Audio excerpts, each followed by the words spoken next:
오늘도 하나님 우리에게 주시는 말씀을 기대합니다. 골로새서 1장 24절 25절 말씀 같이 봉독하겠습니다. 내가 이제 너희를 위하여 받는 괴로움을 기뻐하고 그리스도의 남은 고난을 그의 몸된 교회를 위하여 내 육체에 채우노라. 내가 교회 일꾼 된 것은 하나님이 너희를 위하여 내게 주신 경륜을 따라 하나님의 말씀을 이루려 함이니라. 아멘. 자, 이번 주부터 고난 주간이라고 특별히 우리가 주님의 영광에 참여하기 위해서는 고난에도 동참하라, 그런 말씀이 있습니다. 오늘 사도 바울이 24절에 보면은 그리스도의 남은 고난을 내 육체에 채운다. 아주 표현이 아주 기가 막힌 표현인 것 같아요. 한번 생각해 보세요, 여러분. 그리스도의 남은 고난을 내 육체에 채운다. 우리에게도 그런 육체에 채우는 그런 남은 고난이 우리에게 있다는 것을 말씀하고 있는 것입니다. 옛날에 이단들이 이런 얘기를 했어요. 이 부분을 얘기를 하면서, 그렇지, 그리스도의 남은 고난이 아니면 그 십자가의 구원의 역사는 지금 불완전하니까 그리스도의 남은 고난을 위해서 누군가가 또 십자가를 지고 구세주로 와야 된다, 이런 얘기를 했어요. 그래서 자기들이 그 완전한 구원을 위해서 지금 이 자기가 보내진 남은 고난을 위해 자기가 선택받은, 한마디로 그리스도 구세주다, 이렇게 얘기를 한 이단들도 있었습니다. 많았어요. 그래서 자기가 그리스도라는 거죠. 근데 그거는 그런 해석이 아니고 하나님의 계획은 완벽했습니다, 여러분. 하나님이 우리를 죄인 되었을 때 우리를 사랑하시고 우리를 구원하시기 위해서 독생자 예수님을 이 땅에 보내시면서 마귀들이 그걸 알았어요, 하나님의 계획을. 그래서 마귀들은 생각할 때, 독생자이신 예수님만 죽이면 하나님의 계획이 완전 수포로 돌아가겠다, 이렇게 생각하고 예수님을 십자가에 못 박아 죽인 것이에요. 그러나 그게 하나님의 놀라운 구원의 비밀이 거기에 숨어 있는 것이에요. 십자가. 예수님께서 십자가에 피 흘려 죽으심으로 인해서 우리 모든 인류가 구원을 받게 된 것입니다. 그래서 이 십자가 구원의 역사는 너무나 하나님의 사랑의 표현이고 은혜의 표현이고, 이건 완벽한 것이에요. 그래서 예수님께서 십자가에서 숨을 거둘 때 내가 다 이루었느니라, 이렇게 말씀하잖아요. 그래서 예수님의 십자가는 완전한 것인데, 오늘 사도 바울이 얘기하는 그리스도의 남은 고난, 이것을 사도 바울도 내 육체에 채운다, 이런 표현을 하는 것은 이 그리스도의 남은 고난이 과연 무엇인가, 오늘 우리가 이것을 서로 나눠보고 은혜를 받기를 원합니다. 저는 이 구절을 항상 읽으면서 제 마음이 굉장히 이렇게 뜨거워지는 걸 느껴요. 이 남은 고난을 나도 내 육체에 채우면서 오늘 죽도록 충성한, 그 면류관을 받을 때까지 죽도록 충성하라. 계시록에 보면은 너희들이 대충 하라는 얘기는 성경을 여러분 아무도 없어요.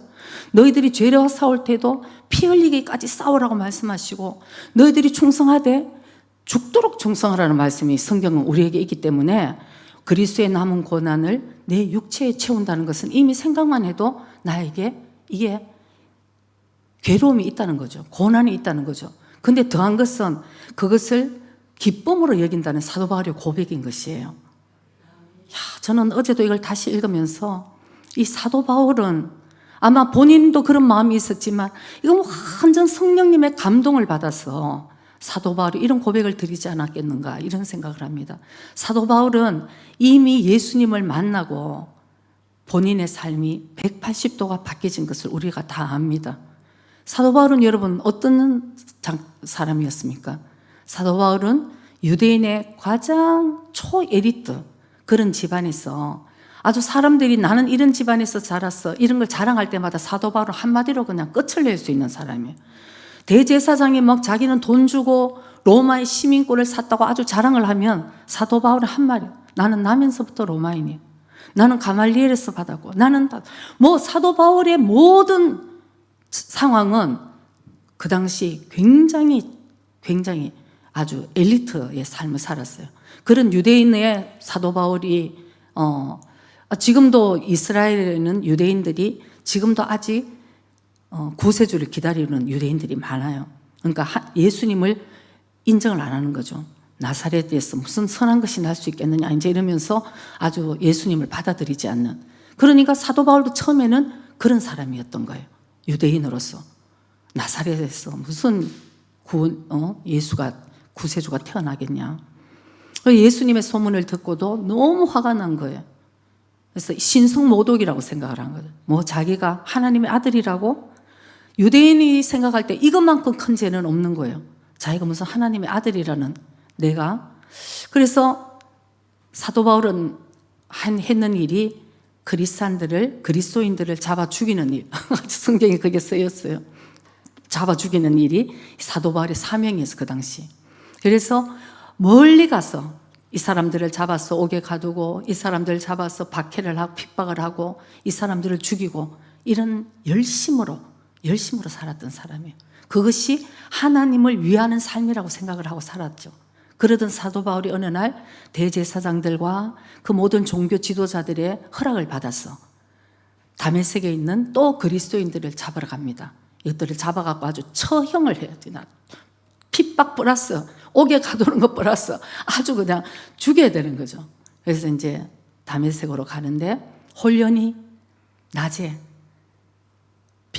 너무나 밝은 빛이 사도 바울을 비춘 거예요. 그래서 모든 사도 바울의 일행들이 다 넘어졌어. 눈이 보이지 않을 정도로. 그래서 사도 바울이 넘어졌을 때 음성이 들리는 것입니다. 그 음성은 사도 바울에게만 들렸어요, 여러분. 다른 사람한테는 들린 게 아니고 성경에 그렇게 쓰여 있습니다. 그래서 사울이었어요. 사울의 이름은 뭐냐면 나는 큰 자라는 거예요. 나는 훌륭한 자, 큰 자. 그래서 이제 그 음성이 사울아 사울아 이렇게 부른 거죠. 그리고 너무 놀란 거죠. 누구야 이게? 눈은 깜깜하게 이제 보이지는 않는데 누시옵니까? 이렇게 얘기를 하니까 예수님이 말씀하십니다. 나는 네가 핍박하는 나사렛 예수다. 어떨 때 예수님 아주 쩍꼬미를 잘 하시는 것 같아요. 사람들이 나사렛을 너무 싫어했어. 뭐 나사렛 같은 데서 우리의 구주가 태어난다고 이랬는데 예수님 쩍꼬미 그 포인트를 잡으신 거예요. 네가 바로 핍박하는 나사렛 예수야 내가. 여러분 그때 사도 바울이 얼마나 놀랐겠습니까? 한번 상상해 보세요. 예수를 믿는 자를 잡아 죽여가지고 그냥 죽이기 위해 혈안이 된 사도 바울이 갑자기 밝은 빛 때문에 쓰러지면서 눈이 보이지 않았을 때 그 음성이 바로 나는 네가 박해하는 핍박하는 예수야 얘기했을 때 그 다음에 이제 예수님의 음성을 듣고 네가 발길질하는 것이 네가 그게 네 발만 아플 거야 이제 이렇게 말씀을 하셨습니다. 그 다음에 제가 어제를 이렇게 읽으면서 보니까 사도 바울은 살아계신 예수님을 다메섹에서 만나게 되는 거죠. 그래서 사도 바울의 인생이 BC 예수님을 만나기 전과 AD 예수님을 만난 것, 이 회심한 회개한 사도 바울의 인생이 완전 180도 다른 인생을 살게 되는 것이 사도행전하고 쭉 나오게 되는 거죠. 그 다음에 말씀에. 근데 그 다음에 예수님을 만나고 다메섹에서 바로 사도 바울이 묻는 장면이 어제 나오는 거예요. 주여 니시오니까 했을 때 나 예수다 말씀하셨을 때 그 다음에 주여 내가 무엇을 하리이까 이렇게 묻는 거예요. 그러니까 예수님께서 다메섹으로 가라. 내가 너에게 다 일러줄게. 이제 거기서 이렇게 말씀을 하시는데 오늘도 아까 사도 바울의 고백이 그러면서 그리스도의 남은 고난을 내 육체에 채운다 그러면서 그 다음에 교회를 위해서라는 표현이 계속 나오는 것이에요. 여러분 교회는 그리스도의 몸된 재단이잖아요. 그래서 옛날에 이런 말씀이 있어요. 정말 예수님을 만난 사람들은 교회를 사랑할 수밖에 없다. 하늘의 아버지로서 만난 사람은 이 교회를 어머니로 섬길 수밖에 없다는 그 표현이 저는 참 맞는 것 같아요. 그리스도의 몸된 재단에 오늘도 사도 바울이 얘기할 때 그 모든 부르심이, 그 고난, 이것을 남은 고난이라고 얘기를 하고, 사도 바울이 부른 부르심은 바로 교회에 하나님의 말씀을 전하는 그 사명을 하나님이 주셨다는 것입니다. 그래서 교회에서 이렇게 여러분, 사도 바울은 오늘 하나님의 말씀을 전하고 복음을 전하고 목회하는 게, 저는 어떨 때 이 사도 바울의 이 고백을 이렇게 깊이 묵상할 때가 있어요. 그것을 바로 그리스도의 남은 고난이라고 표현을 했구나. 그것이 기쁨이기도 하지만 이 세상에서 살면서는 남은 고난이구나. 여러분, 많은 크리스찬들이 있습니다. 교회를 다니면서 많은 사람들의 그 크리스찬들의 믿음이 다 레벨이 달라요. 다 다릅니다. 어떤 사람은 이런 레벨, 어떤 사람 저런 레벨, 어떤 사람. 근데 그 사람들의 그 믿음의 차이는 제가 볼 때는 이 고난을 어떻게 해석하느냐에 따라서 그 사람들의 믿음이 달라요. 이 고난에 대한 해석, 그 다음에 축복에 대한 해석이 다를 때 우리가 어떤 믿음으로 나가고 성장하는 믿음입니다. 교회에 조그만 어려움이 있으면 그런 질문을 합니다. 크리스찬인데 고난을 받는 것이 이게 맞는 것이에요? 여러분 아시잖아요. 어쩌면 이 일반 사람들도 세상을 살아가는 걸 요즘 참 힘들다고 그러잖아요. 세상 살기 참 힘들다. 힘든데, 보통 사람들도 힘들데, 저는 그런 생각을 합니다. 크리스찬으로서, 기독교인으로서 이 세상을 살아갈 때 우리는 더 힘들어야 되는 거예요. 더 힘든 거예요, 여러분. 왜? 좁은 길을 우리가 가야 되니까. 넓은 길을 가는 사람도 이렇게 힘들다고 얘기를 하는데, 우리는 이 세상을 본받는 사람들이 아니고 우리를 부르신 그 부르심의 소망을 가지고 하나님이 우리에게 주실 그 장래의 영광을 바라보고 사는 사람이기 때문에 좁은 길을 가면서 이 세상 사람들보다 우리는 사실 더 힘들구나, 이런 생각을 하는 것이 저는 맞다고 생각을 해요. 정상이에요, 여러분. 여러분, 참 예수 믿고 힘들구나, 잘 가고 계시는 것입니다. 좁은 길 잘 가고 계시는 거예요. 아이고, 예수 믿었더니 그냥 할렐루야, 막 너무 모든 것이 막 나는 너무 기뻐, 막 이러면 이게 진짜 믿는 건지 한번 잘 돌아봐야 되는 거예요. 세상과 타협하고 뭐 부딪히는 거 싫어하고 이러면은 다 짝지어가지고 편하게 살 수 있어요. 그러나 우리는 그 연어가 알을 낳을 때 보면, 여러분, 참 이 미물도, 이 사과나 하나, 이 물고기 하나조차도 저는 옛날에 그 영상을 봤어요. 뭐 그냥 이 세상같이 흘러가는 이 세상의 흐름을 따라가는 것이 아니고, 연어가 자기 새끼를 낳을 때, 알을 낳을 때 자기가 막 이 힘든 물결을, 거센 물결을 거슬러서 올라가는 그것을 제가 많이 봤어요. 거기 있으니까 곰이 이렇게 있다가 잡아먹고, 어머 진짜 어떡하면 좋아. 근데 여러분, 저는 그 영상을 보면서 우리가 정말 이 세상을 살면서 정말 그리스도인으로서 사는 것은 어쩜 저런 모습이 아닌가. 그 작은 연어를 한 마리 보면서 제가 마음이 너무 짠하더라고요. 그냥 생각 같으면 잡아갖고 저기 올려주고 싶어, 맑은 물로. 그러나 큰 몸부림을 치면서 여러분 물줄기를 타고 거슬러 올라가는데 저게 우리 그리스도의 삶이 아닌가, 이런 생각을 제가 하면서 그 참 짠한 마음들이 그렇게 생기는 거죠. 그러니까 우리가 좁고 협착한 길을 걸어간다는 것은 여러분 그렇게 쉬운 것이 아니잖아요. 이게 참 어려운 것이죠. 그래서 사도 바울은 이제 사울이라는 이름에서 예수님을 정말 만나서 바울이라는 이름으로 바뀌는 것이에요. 그 바울의 이름은 뭐냐면, 나는 아주 작은 자, 옛날에는 큰 자였다가 이제는 예수님을 만나고 나니까 내가 처음에 정말 사도로서 난 가장 작은 자였어, 이렇게 얘기하다가 그 다음에는 성도로서 난 참 작은 자였어, 이렇게 얘기하다가 사도 바울은 더 주님께 가까이 보니까 나는 죄인 중에서도 나는 괴수였다, 이런 표현을 하잖아요. 그래서 나는 크다고 생각하던 사람이 점점 주님의 그 모습 앞에서 겸손한 모습으로 변화되어 가면서 사도 바울은 내가 복음을 전하는 것에 내 생명을 하나도 아깝다고 생각을 안 한다, 이런 표현들을 사도 바울이 하는 것을 우리가 알 수 있습니다. 이사야서 53장 5절을 우리 한번 보여주시기 바랍니다. 예수님은 바로 이래서 우리에게 고난으로 십자가의 승리를 하셨습니다. 그라는 것은 예수님이시죠. 그가 찔림은 우리의 허물을 인함이요, 그가 상함은 우리의 죄악을 인함이라. 그가 징계를 받음으로 우리가 평화를 누리고 그가 채찍에 맞음으로 우리가 나음을 입었도다. 아멘. 예수님의 십자가의 은혜가 우리에게 이렇게 흘러왔다는 것이죠. 그래서 예수님의 그 십자가의 고난 때문에, 그러나 우리의 모든 인생에 예수님의 십자가의 그 승리가 우리의 승리가 됨을 여러분 꼭 믿으시기 바랍니다. 예수님 안에 들어갔을 때, 예수님을 믿는 그 은혜 가운데 우리가 들어갔을 때 우리 인생에 일어나는 모든 그 어려운 고난들, 이것이 바로 십자가의 승리로 우리도 승리할 수 있다는 것을 여러분 꼭 기억하시기 바랍니다.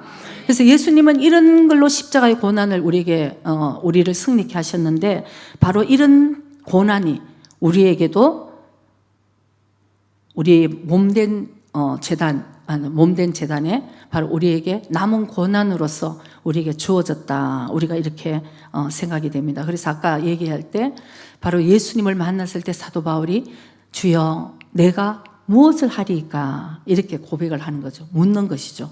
주님 내가 무엇을 할까요? 이렇게. 그래서 사도 바울, 그러니까 그 고난이 우리에게 있다. 자, 빌립보서 1장 29절 한번 봅니다. 그리스도를 위하여 너에게 은혜를 주신 것은 다만 그를 믿을 뿐 아니라 또한 그를 위하여 고난도 받게 하심이라. 자, 로마서 8장 17절도 봅니다. 자녀이면 후사 또한 후사 곧 하나님의 후사요 그리스도와 함께한 후사니 우리가 그와 함께 영광을 받기 위하여 고난도 함께 받아야 될 것이니라. 아멘. 사도 바울은 우리를 기다리고 있는 면류관, 그 영광을 위해서, 우리가 영광을 받기 위해서는 고난도 함께 받아야 된다. 이런 표현을 얘기합니다. 여러분 진짜 그 사도 바울의 여러분 사도 바울이 어떤 이미지입니까? 여러분 굉장히 강한 이미지가 있잖아요. 그죠? 참 강해. 정말 목숨도 아끼지 않고 복음을 위해서. 그러면서 또 한편 저는 이렇게 눈물이 나는 게 사도 바울의 연약함을 제가 볼 수 있는 거죠. 내가 양심에 하나도 끄리낌 없이, 그리고는 내가 눈물과 겸손으로 너희들을 섬긴 것을 너희들이 알 것이다. 이런 표현들을 성경에 우리가 볼 수 있어요. 사도 바울은 고린도후서 11장 28절 우리 한번 찾아주시기 바랍니다. 고린도후서 11장 28절 말씀.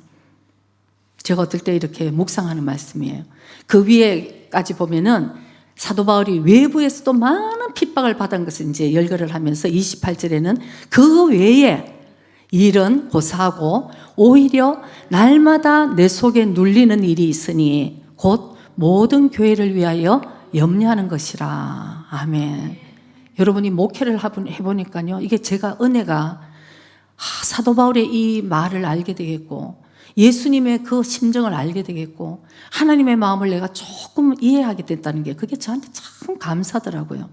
이 계속 눌리는 마음이 있어요. 그건 제가 저번에 굉장히 무슨 문제로, 교회 문제로 이제 이렇게 걱정이 돼서 기도를 하고 있는데 어떤 분이 저한테 위로를 해주신 거예요.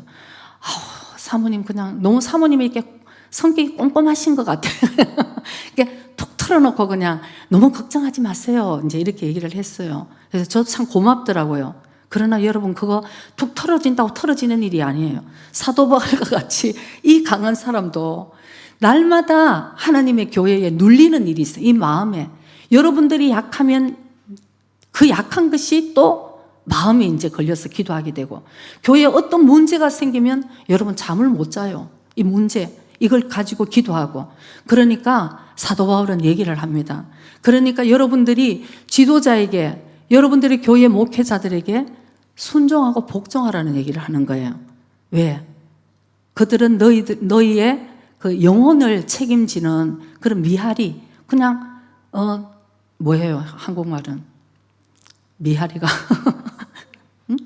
파수꾼. 제 일부에 지금 또 이 나이가 드니까 이제 한국말, 일본말이 이게 막 너무 힘들어요. 여러분 누가 그러더라고. 앉았어요. 들으니까 사모님 너무 좋아요. 누가 그래서 사모님 참 불쌍하다 생각을 했대. 그런 마음이, 여러분들이 목회자가 참 안 됐구나 생각하면 여러분 좀 성장하신 것입니다. 아, 왜 사모님은 일본말, 한국말 저렇게 몰라? 이러면 여러분 아무것도 모르는 거예요. 그래서 오늘 우리 목회자가, 지도자가 저거 참 힘들구나. 그리고 이제 나이 들어서 이렇게 자꾸만 헤매는구나. 이게 여러분들이 마음이 이렇게 와서 여러분들 정말 이렇게 교회를 위해서 이렇게 하다 보니까 제가 그 말씀들이 이게 보통 말씀이 아니구나 이런 생각이 들 때가 있어요. 그래서 여러분들도 교회에 어떤 부분을 하나 이렇게 책임을 맡고 있다는 건 이게 굉장히 부르심이에요. 고난이에요. 실수도 없어요. 저 어린애들 우리나라 반주할 때 보면 내가 마음이 또 잘할 때가 있어요. 여러분 이건 쉬운 일인지 여러분 쉽지 않아요. 이것도 연습하고 늘 당연히 이 반주하고 그러니까 뭔가 하나를 자기가 이게 맡고 있다는 것은 이게 남은 고난에 내가 동참하는 것이다 이런 생각을 하게 되는 것이죠.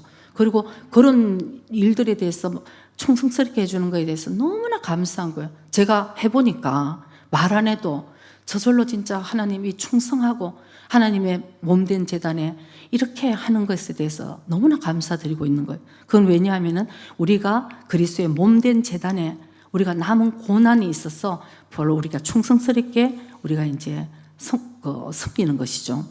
근데 많은 사람들이 사실은 이렇게 섬기고 남은 고난이 있음에도 불구하고 여러분 그게 사실은 이게 어떤 뜻이냐면 자 그리스도의 남은 고난 이것이 어떤 의미냐 하면은 거의 많은 사람들이 넓은 길을 갑니다. 가기가 쉽죠.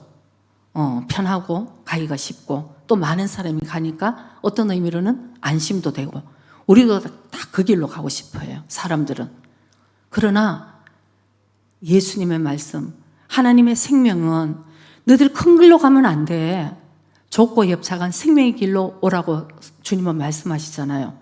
그래서 우리가 사실 많은 사람들이 넓은 길을 가고 편한 길을 가고 이렇게 쉬운 길을 가는데 그럼에도 불구하고 우리가 좁은 길을 선택하고 하나님의 말씀을 지키려고 몸부림치고 진리를 우리가 붙들고 좁은 길을 가는 것 이것이 여러분 우리의 남은 고난이라는 것이에요.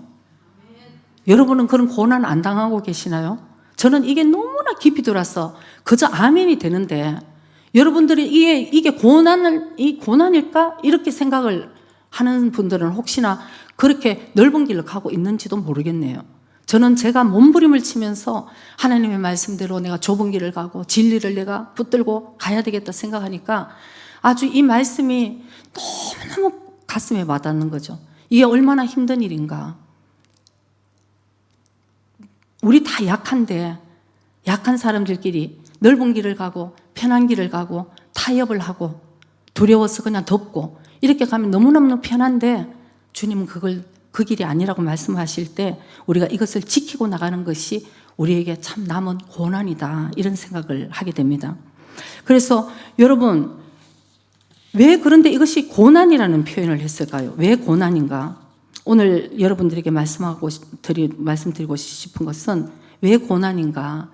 여러분 어떤 의미로는 자기 혼자면 이게 옳은 길이다 이렇게 결정하면은 갈라 그러면 아주 몸부림치면서 갈 수 있을 수도 있어요.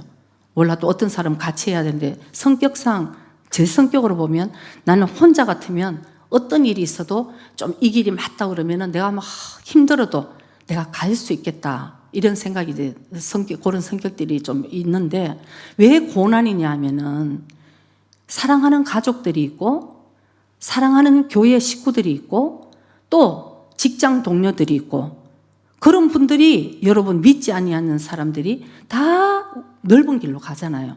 그리고 우리 보고 넓은 길을 가자고 그러잖아요. 넓은 길을 안 갈 때 여러분 돌을 던집니다. 다만이 가끔씩. 왜 지만 잘났나? 크리스찬 안에서도 그런 얘기가 있어요. 아 나는 이거를 꼭 지키고 가겠다. 이러면은 너만 잘났나? 너만 믿느냐? 이런 얘기를 하더라고요. 제가 얼마 전에 이건 제가 너무너무 마음 아픈 얘기인데 어떤 분이 저를 잘 아는 분이세요. 그분이 저를 이제 잘 아는 사람인데 무슨 얘기를 하다가 제가 또 이 복음에 대해서 막 얘기를 했습니다. 우리가 이 세상을 따라가면 안 되고 우리가 힘들어도 좁은 길 가야 되고 이것이 결국 우리에게 영생을 우리에게 주지 않느냐 이렇게 얘기를 하니까 그분이 저한테 이런 얘기를 하더라고요. 사모님 얘기가 맞습니다. 사모님 얘기가 맞는데 저는 사모님 같이 사는 사람을 자기 인생에 2사람밖에 못 봤어요. 딱 얘기를 하더라고요. 그분은 평생 예수 믿는 사람이에요. 근데 제가 그 얘기를 듣고 그래 3번째라는 거죠. 제가 그렇게 얘기하고 그렇게 사는 사람이 3번째입니다. 다 그렇게 안 살아요. 자기가 다니는 교회 목사님도 그렇게 안 살고, 자기가 큰 교회를 다니는데 큰 교회 장로들도 그렇게 안 살고, 오랫동안 믿는 사람도 그렇게 사는 사람 저는 못 봤습니다. 다 얘기를 하는 거죠. 근데 제가 다행이다, 나보고 3번째라고 인정을 해줬어가 아니라 제 마음이 너무 슬프고 괴로운 것이죠. 저같이 이 부족한 사람 보고 3번째로 말씀대로 사는 사람을 봤더니, 여러분 물론 그 사람의 범위에서 얘기를 하는 거죠. 그 사람의 범위에서 얼마나 우리 크리스찬들이 말씀대로 살지 않고 이 세상을 본받아 살고 내 생각대로 살고 하나님의 말씀보다도 내 생각대로 살고, 또 아까 일부에는 안요한 목사님이 오실 때 그런 설명을 좀 하셨어요. 목사님의 아들이었지만, 박보영 목사님도 그래요. 목사님의 아들이었지만 하나님은 없어 하고 교회를 떠난 이유가, 교회 안에서 그렇게 믿는다는 사람들끼리 서로 싸우고 시기하고 질투하는 모양을 보고 아주 2손 2발 덮고 떠났다는 거죠. 여러분 진짜 저는 우리가 정말 믿는다면은 이래서는 안 된다고 생각을 하죠. 좁고 협착한 길을 우리가 가야 될 때, 그러니까 다 같이 가는 자리가 편하잖아요. 저 사람이 나한테 욕을 하면 나도 욕을 갚아줘야 되고, 그것이 살기 편한 일이. 그러나 그렇지 않고 나를 욕하는 사람들에게, 나를 핍박하는 사람들을 너희들이 기도를 하고 축복하라, 이거를 갖다가 가는 것이 우리 고난이라는 것입니다. 근데 그 고난을 주는 사람들은 멀리 떨어져 있는 사람이 아니고 아주 우리 가까이에 있는 사람들. 그러니까 우리에게 고난이 온다는 것이죠. 차라리 멀리 떨어져 있으면 그냥 모르겠는데 늘 생활을 같이 하는, 내 사랑하는 이 범주 안에 있는, 내 이 주위에 있는 이 사람들 때문에 사실 내가 그 사람들의 생각을 끊고 나는 나 혼자 이렇게 살아가겠다고 얘기하는 것이 그렇게 쉽지 않다는 것입니다. 때로는 그 사람들을 맞춰주면 예수를 믿어줄까? 근데 우리가 맞춰줄 게 있고 맞춰주지 않을 게 있잖아요. 여러분 다른 거는 다 맞춰주세요. 여러분의 취향도 다 내려놓으시고 여러분들 다 맞춰주세요. 그러나 복음은 맞추면 안 됩니다. 영적인 것을 맞추면 안 돼요, 여러분. 저는 너무 안타까운 일들을 많이 봅니다. 자기는 성질은 죽어도 안 죽으면서 복음은 다 그렇게 맞춰주고, 여러분 아니에요. 크리스찬들이 자기가 구세주 정후군이라는 게 있어요. 믿지 않는 사람들에게 내가 크리스찬으로서 굉장히 잘 보이고 싶은, 그러면은 그 사람들이 크리스찬을 인정하겠지? 이런 마음들이 우리에게 참 필요는 한데, 그것이 영적인 것이면 맞추면 안 돼요, 여러분. 욕을 얻어먹어도 우리는 본질로 가고 복음을 들고 나갈 때 그들이 언젠가는 변해서 그랬구나 이러는 것이지. 근데 우리들은 때로는 정말 맞추지 않아야 될 때는 맞추고 맞춰야 될 때는 맞추지 않고 이렇게 살고 있는 거 아닌가, 이런 생각이 들 때가 있는 것이죠. 우리가 고난을 기뻐하는 사람은 아무도 없습니다. 모든 사람이 넓은 길을 갈 때 나 혼자 좁은 길을 가면서 좁은 길을 걸으며 밤낮 기뻐한다, 이거는 성경 찬송에만 있는 거예요. 오늘 사도 바울이니까 기뻐한다고 얘기하는 건 사도 바울이니까 그런 거예요. 예수님이니까 그렇게 말씀하실 수 있지만 여러분이나 저나는 너무나 연약해서 기뻐할 수가 없어요. 성령님의 완전 뒤집어지면은 기뻐할 수 있겠죠. 대충 이럴 때는 기뻐할 수가 없어요. 고난입니다. 그러나 우리가 그 고난을 주는 해석을 우리가 잘 해야 되는 것입니다. 고난을 주는 의미, 하나님 여러분 꼭 기억하세요. 여러분 하나님이 정말 사랑하는 자에게는 고난을 꼭 주신다는 것을 여러분이 아예 인정하고 아멘으로 받아들이셔야 되는 것이에요. 정말 사랑하는 자, 얘는 되면은 정말 나의 일꾼이 될 것이야. 얘는 진짜 고난을 통해서 정금같이 나올 거야. 이 사람은, 얘는 내 자녀, 얘는 정말 이 고난을 통해서 하나님 일을 할 수 있는 일꾼이 될 거야. 이럴 땐 여러분 위로해주고 토닥거려주는 것도 한두 번이지 고난으로 들어가는 것이에요. 그래서 정말 목사님 몇 번 말씀하셨잖아요. 불순종하고 불순종하다가 저희들이 부름을 받았을 때, 목회는 정말 우리가 할 수 있는 일이 아니야. 우리는 한국 사람이니까 한국을 가야 되고 다 가족들이 기다리는데 못하겠다 이제 이랬을 때 겨우 2년 반 동안 정말 이제 두 손을 들고 하나님 순종합니다. 부족한 저희들을 주님께서 쓰시고 저희들에게 힘 주세요. 그리고 여러분 아멘 하고 이제 무릎을 꿇는 순간 그러면 막 하늘이 열려가지고 막 그냥 기름이 막 기름 부으심이 흘러가고 막 능력이 나타나고 이래야 되는 거 아니겠어요? 목사님 늘 기가 막힌 얘기 하시잖아요. 그날부터 지옥으로 들어갔다. 정말이에요, 여러분. 하나님 알겠습니다. 근데 신기한 거는 하나님 알겠습니다. 하나님 저를 사용하여 저를 생명의 길로 인도해 주세요. 이 마음이 갔을 때 하나님하고 마음이 합해되면은 그때부터 여러분 이제 고난의 길로 들어가는 거예요. 그렇다고 해서 여러분 나는 고난의 길 싫어. 늘 넓은 길을 갈 거야 그러면은 여러분 구원 못 받는 거죠. 그래서 시편 119편 67편에 고난에 대해서 이렇게 표현을 합니다. 시편 119편 67절. 고난당하기 전에는 내가 그릇 행하였더니 이제는 고난당하고 주의 말씀을 지키나이다. 71절에도 한번 봅니다. 고난당하는 것이 나에게 유익이다. 왜? 이로 인해서 내가 주의 율례를 배우게 되었나이다. 아멘. 고난당하는 것이 얼마나 자기에게 나중에 이제 이걸 고백하는 거죠. 고난당할 때는 정말 죽을 것 같이 힘드는데 나중에 고난당한 것이 나에게 유익이었다. 주의 율례를 깨닫게 되고 여러분 사람이 굉장히 성숙함으로 들어가는 거예요. 요즘 사람들은 전부 이렇게 빨리빨리 하고 쉽고 그냥 간단한 걸 하다 보니까 별로 이렇게 성숙해진 사람들을 좀 찾기 힘든 것 같아요. 성숙한 거. 옛날에 여러분 제 시대에는 20대, 30대만 돼도 어른이었어요. 30대 되면 막 그냥 뭔가 진짜 이룰 것 같고 이랬는데 요즘은 60대 돼도 아주 철이 없는 것 같아요. 70대 돼도 그러니까 그냥 무덤에 들어가도 철이 안 든다 이런 얘기가 있잖아.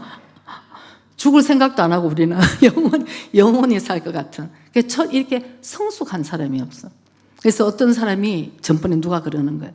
어떤 굉장히 성품이 괜찮은 사람을 보고 저 사람은 정말 고생을 안 하고 산 사람 같아. 아주 부잣집 딸인 것 같아. 이렇게 얘기를 하더라고요. 근데 제가 그랬어요. 아닐 거라고.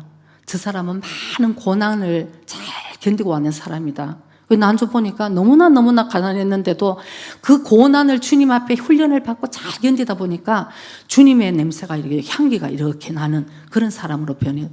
여러분 이게 고난이 받기는 힘들지만 고난을 통해서 우리에게 하나님의 사랑이 느껴지고 우리가 그리스도의 성품으로 빚어지고 우리가 정말 예수님을 만나는 그런 찬스가 되고 우리를 순금같이 빚어서 나오게 하시는 것이 여러분 고난밖에 없습니다. 여러분 우리가 행복하고 축복이 넘칠 때는 말로는 다 감사하고 주님께 말할 수 있어요. 그러나 그것은 잠시 지나가면 다 지나가고 잊어버리는 것이에요. 저도 이렇게 뒤를 돌아볼 때 제가 가장 주님께 간절하게 매달렸고 제가 주님과 가장 깊은 영적인 교제가 이루어졌을 때는 제가 이제 더 이상 이렇게 내가 완전 절망에 빠졌을 때 주의 이름을 불렀을 때 주님께서 나에게 해주신 음성과 주님께서 나에게 위로하신 것은 제가요 몇십 년이 지나도 그것은 잊혀질 수가 없는 거더라고요. 그만큼 고난은 우리를 성숙하게 한다. 이것을 우리가 꼭 깨달아야 될 줄 믿습니다. 그래서 이렇게 고난이 우리에게 주는 이 감사함도 있는데도 우리는 사실은 넓은 길을 가게 되는 경우가 많이 있죠. 타협하고 변화를 두려워하고 하나님을 기쁘시게 할까 사람을 기쁘시게 할까 늘 우리에게 선택을 해야 되는데도 우리는 사실 많이 두려워하는 그런 경우가 많이 있습니다. 아까도 말씀드렸듯이 왜냐하면 내 주위의 시선들 때문에 그런 거예요. 바로 여러분들에게 오늘 또 예를 들어서 말씀드리고자 하는 것은 이스라엘의 바로 12명의 정탐꾼을 가나안으로 여러분 보낸 그 일을 우리는 알고 있습니다. 아마 그때 이미 모세를 통해서 이 광야를 지나가는 아마 광야에서야 한 1년 정도의 삶을 살 때쯤 되었을 때 하나님께서 모세에게 얘기를 합니다. 내가 저 젖과 꿀이 흐르는 땅 가나안 땅을 너희들에게 주리라. 그래서 이제 너희들이 점령하고 너희들이 이제 그걸 뺏으러 이제 가야 되는 거죠.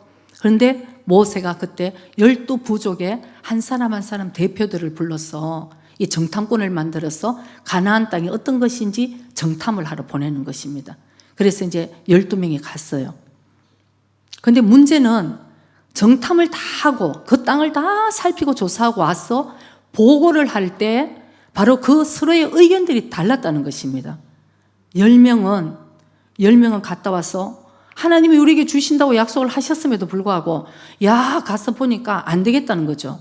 거기는 살고 있는 거민들도 너무나 강하고 키도 크고 강하고 또 성벽도 강하게 그냥 이렇게 있고 아마 자기가 볼 때는 그 사람들이 자기들을 볼 때는 아마 메뚜기 같이 보였을 거다.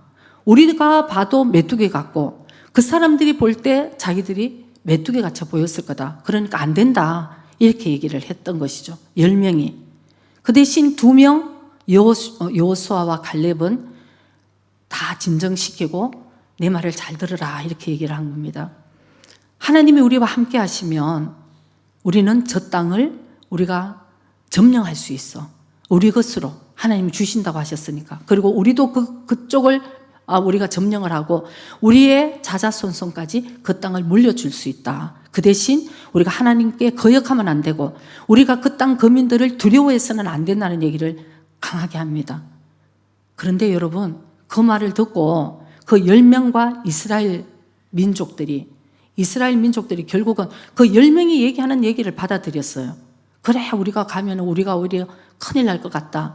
오히려 우리는 다시 리더를 세워서 뭐라고요? 애굽으로 다시 돌아가자 이렇게 얘기를 하고 있는 찰나에 여호수아와 갈렙이 아니다. 우리는 돌아갈 수 있어. 우리는 가나안을 점령할 수 있어. 그들은 우리의 밥이야. 이렇게 얘기를 하는 전혀 다른 얘기들을 하는 것이죠. 그랬더니 이스라엘 민족들이 어떻게 했을까요? 여호수아와 갈렙의 얘기를 들었을까요?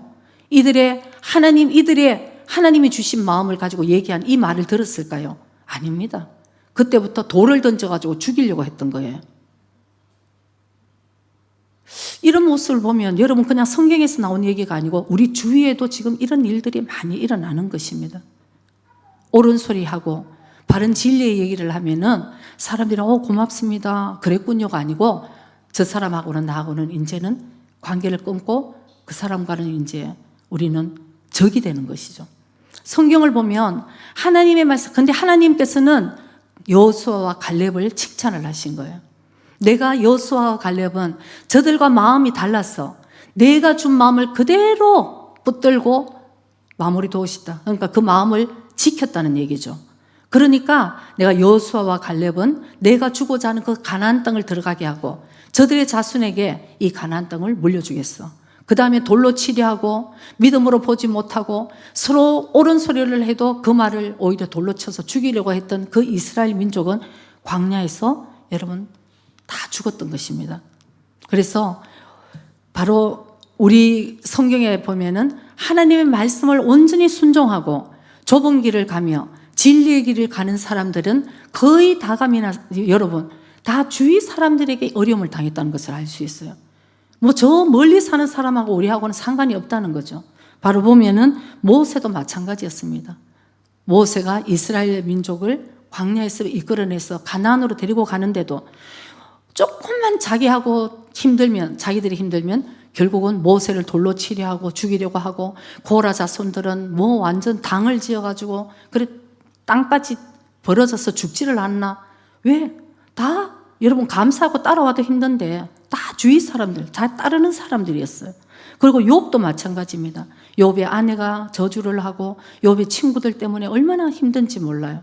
그리고 요셉도 마찬가지였습니다. 자기의 형들에게 팔리고 또 요셉이 그 어려움 가운데서도 하나님의 말씀이 늘 함께 하시고 하나님이 요셉을 형통케 하셨다. 그렇게 이제 말씀을 하는 걸 우리가 알 수 있는 것입니다. 다윗도 마찬가지입니다, 여러분. 다윗도 자기 장인어른 사울왕에게도 그 어려움을 당해 그렇게 도망다녔고 나중에는 아들 압살롬이 반역을 해서 아버지인 다윗을 반역을 한 그 모든 일들이 보면은 사실은 테두리 안에서 일어나는 일들이에요. 예수님은 여러분 어땠습니까? 예수님은 우리 인류를 구원하기 위해서 이 땅에 오셨음에도 불구하고 그 친족 간에서도 전부 기가 굴었다. 그러니까 이게 미쳤다는 얘기를 들은 거예요. 쥐가 무슨 하나님의 아들이야. 그렇게 하고 대제사장들, 바리새인들, 율법학자 이런 사람들에게 결국은 여러분 붙들려 갖고 죽게 되잖아요. 그것이 물론 하나님의 구원의 역사지만 예수님도 그렇고 사도 바울도 여러분 아까 여러분들에게 말씀드렸지만 사도 바울도 그렇게 크리스찬들을 핍박하고 죽이기 위해서 달려갔지만 사도 바울이 회심을 해서 예수를 믿고 이제 자기가 사명에 눈 떠서 이제 사명대로 살 때에 제일 핍박한 사람은 유대인들이었습니다. 사도 바울을 잡아 죽이기까지 오히려 죽이기 전까지는 나는 먹지도 않고 마시지도 않겠다고 얘기한 그 동맹을 이렇게 만들어서 40명 이상이 사도 바울을 죽이려고 따라다녔다는 것이에요. 유대인들 같은 동족. 진짜 우리가 이런 걸 보면은 사실은 우리 주위에 있는 사람들, 우리가 정말 육신적으로는 우리 육에 고난이 있지만 우리가 영으로는 그들을 위해서 정말 기도할 때에 모두 다 승리한 사람들이잖아요. 아까 핍박은 있고 육신의 고난은 있었지만 결국 끝까지 하나님의 말씀을 붙들었을 때에 승리를 한 것이 바로 성경에 나와 있는 것입니다. 마태복음 10장 34절에서 38절까지 우리 한번 오늘 보기로 하겠습니다. 마태복음 10장 34절에서 38절 예수님께서 말씀하십니다. 내가 세상에 화평을 주러 온 줄로 생각지 말라. 화평이 아니요 검을 주러 왔노라. 내가 온 것은 사람이 그 아비와 딸이 어미와 며느리가 시어미와 불화하게 하려 함이니 사람의 원수가 자기 집안 식구리라고 영적인 얘기를 하시는 거예요. 아비나 어미를 나보다 더 사랑하는 자는 내게 합당치 아니하고 아들이나 딸을 나보다 더 사랑하는 자도 내게 합당치 아니하고 또 자기 십자가를 지고 나를 쫓지 않는 자도 내게 합당치 아니하니라. 자, 39절도 우리 한번 봅니다. 자기 목숨을 얻는 자는 잃을 것이요 나를 위하여 자기 목숨을 잃는 자는 얻으리라. 아멘. 나보다 아들과 딸을 사랑하고 우리 지금 그렇게 많이 살고 있습니다, 여러분. 자녀들 진짜 자녀들한테 그냥 맞춰서 이 좁고 협착한 길 생명의 길을 나가라고 그렇게 얘기를 하는 부모들이 교회가 없어요. 그냥 편하게. 근데 주님은 확실하게 말씀합니다. 합당하지 않다. 우리가 사도 바울은 나중에 어떻게 성경에 써 있냐 하면은 어지간하면 결혼을 하고 나면 여러분 저도 아내 쪽이니까 시댁이 생기고 하면은 이걸 잘 해드려야 되잖아요. 그러면은 많은 여자들이 이 사도 바울의 얘기입니다. 다 맞추는 거예요. 다 맞춰드려. 그러면 우리 크리스찬 며느리가 들어왔어. 정말 잘한다. 여러분 그 잘하는 것도 중요하지만 우리는 그것보다 하나님의 말씀을 우리가 온전하게 지킬 때 구원은 우리가 잘한다고 되는 게 아닙니다, 여러분. 구원은 우리는 하나님의 말씀을 지키고 나갈 때 하나님이 역사를 해주셔야지 그 집에 구원이 일어나는 것입니다.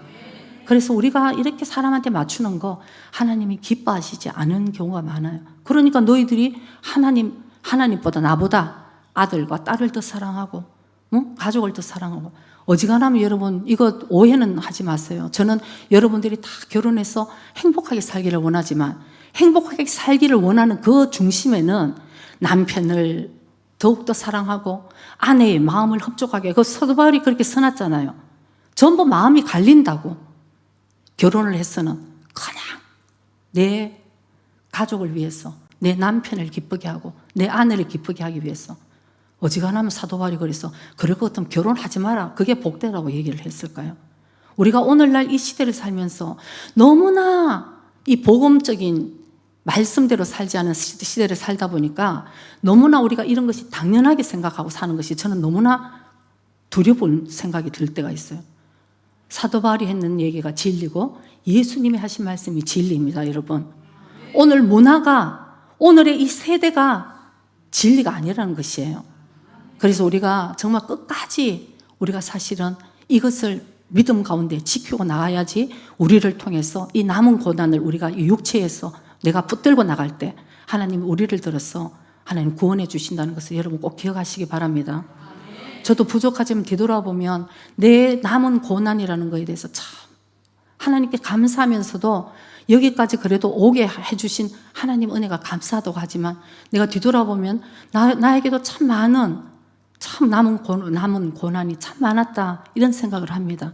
제가 사실은 짧게 여러분들에게 이 말씀을 드리는 건데 결혼해서 제가 그 당시 결혼을 할 때는 제가 믿음이 없었을 때입니다.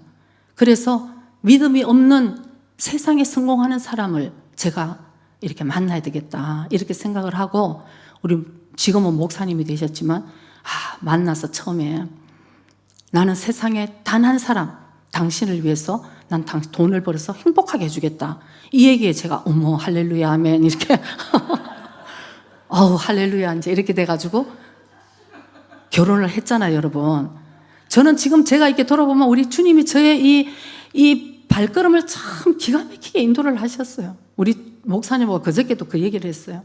하나님이 정말 우리 뒤돌아보니까 우리의 이 발걸음을 어떻게 이렇게 인도를 하셨는지 피해갔는데 이렇게 오신 거 이렇게 어쨌든 피해서 내 딴에는 세상에서 이렇게 피해서 갔는데 더 하나님께서 우리를 인도하시는 거 보면 하나님이 정말 참 감사하다 대단하다. 근데 만나서 이제 저는 세상의 영광 그 대신 여러분 저는 절대 주님 안 떠납니다. 그게 문제예요. 절대 저는 주님 떠날 생각 없어요. 왜냐하면 처음 이 불교 집안에 장남 집에 인사를 하러 갔는데 아이고 막 세상에 그 시골이니까 30명이 와 있더라고요. 저 집에 맏며느리 되는 여자가 오늘 인사를 왔는데 근데 그게 크리스찬이래 이제 이렇게 된 거예요.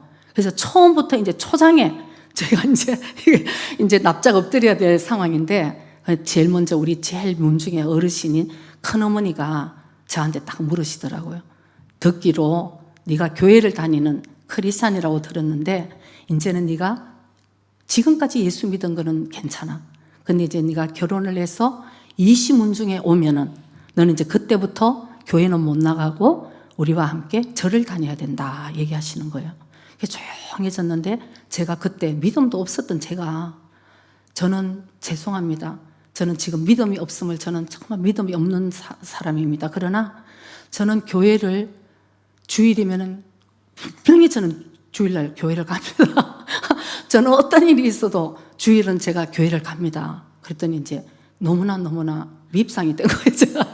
그래서 서로 반대 집에서 우리 집에는 인사를 하러 왔을 때 자네가 지금은 예수를 안 믿지만 결혼을 하려고 그러면 일단 세례를 받고 교회를 나간다는 약속 정도는 받아야지 내가 안심을 하고 결혼을 허락하겠다. 안 믿어지는 예수를 못 믿겠다. 안 믿어지는 예수를 믿겠다는 거짓말을 못 하겠습니다. 이렇게 서로가 그냥 아주 세게는 둘이가 똑같이 셌어요. 그래서 막 집안에서 서로 이제 반대가 된 거죠. 안 되겠다, 이 결혼은. 그런데 하나님의 인도하심이에요. 하나님의 인도하심으로 어쨌든 하나님의 구원의 역사가 일어나려 하니까 우리 목사님이 그래도 나는 저 아가씨와 결혼한다. 이제 이래서 구원받으려고 아주 큰 은혜를 입은 사람이에요. 그래서 저는 안 되겠다. 이제 이러고 이제 포기를 할 때 처음에 우리 목사님은 나는 어떤 일이 있어도 이 아가씨와 결혼한다. 그래서 집안을 여러분 부모님 사랑 안 하고 어쨌든 예수 믿는 거를 어쨌든 믿는다 하더라도 나는 일단 형식적으로라도 내가 일단은 택한 거죠.